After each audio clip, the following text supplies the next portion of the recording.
Now we're going to talk about the head. You know, we have the body control done, we have the walk and the stance, but what do we do with our head? Well, as a model, it's very important to remember that we're always hangers for the garment. And in order to be the best hanger, the head has to be straight. Your posture has to be pulled up as if I had a string on a puppet and I was just pulling from the top of the head. Square shoulders, chin level. If the chin is down, we have a kind of terrible shadow look, and also we can create a little double chin, which is never very good. But if the head is up, very balanced on the shoulders, and then we walk, as Nikki's going to walk for us, you'll see that she creates a beautiful, beautiful palette.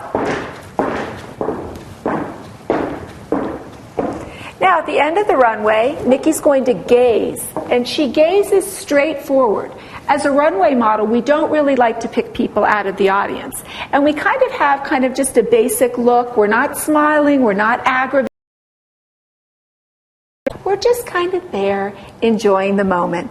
And you do this best when your lips are slightly parted, when your nose is straight to the forefront of the stage, and when your eyes are just above the head of the audience, as Nikki does so beautifully. So that's how we look when we're addressing an audience. Straight head, level chin, beautiful shoulders, great back, hips slightly swaying to one side when we're in a stance, arms by the side about 2 to 3 inches from the waist, legs a foot apart. That is how we stand as a runway model. Awesome, Nikki. Thanks.